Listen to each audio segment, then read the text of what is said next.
back to the channel. This is MTG Dude. Today I wanted to give you all a little tour of my Muldrotha, the Gravetide Eldrazi deck. Yes, this is a Eldrazi themed commander deck.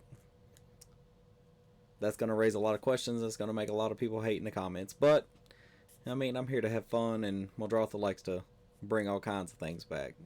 Zombies aren't just the only thing I like to mess around with.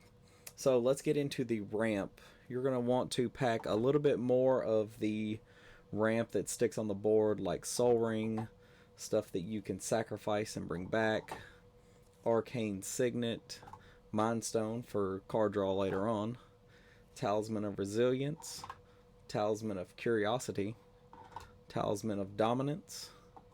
Sultai Banner also doubles up with the card draw, Chromatic Lantern, Thran Dynamo, because them Eldrazi be hungry for colorless mana. Forsaken Monument is a really good card in this deck. Not only does it provide a buff to your creatures, but it also helps chime out that extra colorless mana.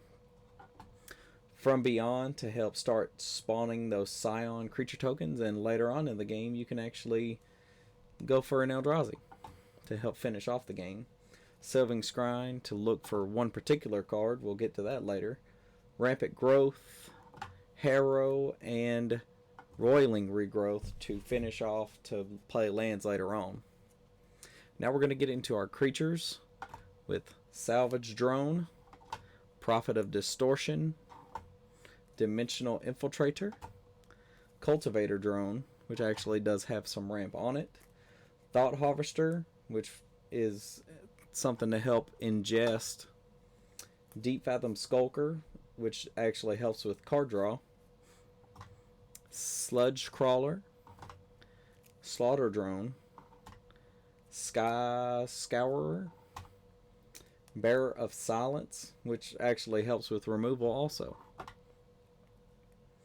Essence Depleter, Sifter of Skulls is pretty good, Blister Pod, World Breaker. This actually helps with removal. The Fathom Feeder.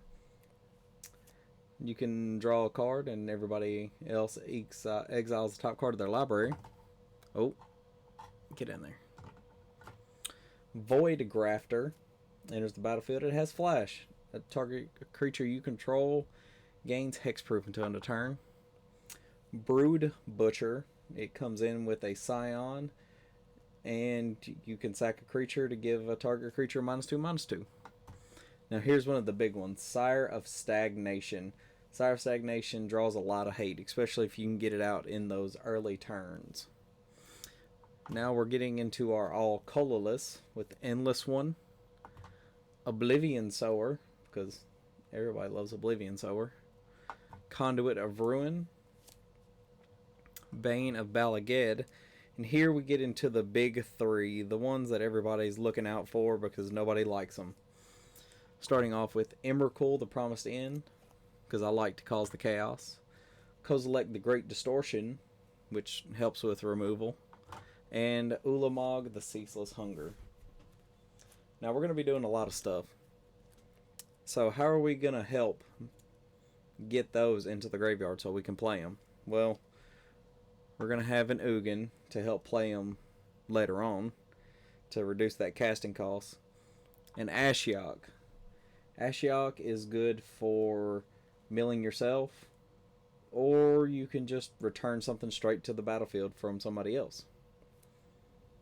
Skyshaper was a natural fit for this deck for me because you can sacrifice it all the time on your turns to bring it back and give all your creatures flying, and nobody hates it more. Nobody hates nothing more than a flying Eldrazi. Mesmeric Orb to help keep the milling going. Mystic Forge because we're playing colorless spell, so why not?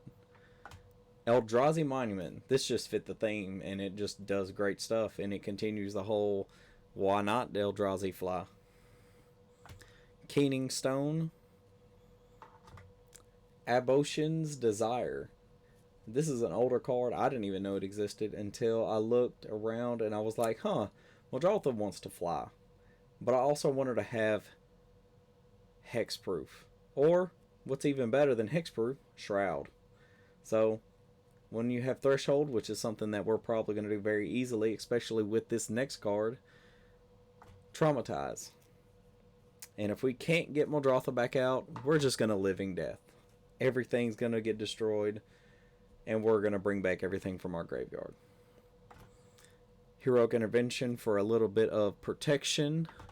Greater Good for the card draw, and Shielding Flanks, which is protection and a little bit of card draw, actually. And then we get onto our removal with Nevinyrral's Disc. All is Dust. Not of This World can counter as long as you control your commander or anything else that's huge, like a Titan. Lignify. Seal of Primordium. Seal of Doom. Phyrexian Scriptures. Eldest Reborn. And Pernicious Deed. And now we're going to get into our non-basic lands, starting off with the Eye of Ugin. Field of the Dead was an almost auto include for me because I am running multiple different. I'm trying to get as much stuff out there as I can because Eldrazi's are pretty slow. Eldrazi Temple, Ash Barrens to play a land later, Rogue's Passage just in case you want them big boys to get through, a Strip Mine, a Tomb of the Spirit Dragon, Polluted Delta, Verdant Catacombs, Misty Rainforest, Overgrown Tomb, Watery Grave, Breeding Pool. Then my proxies are Underground Sea, Bayou, Tropical Island. But I love those proxies. They're just so pretty.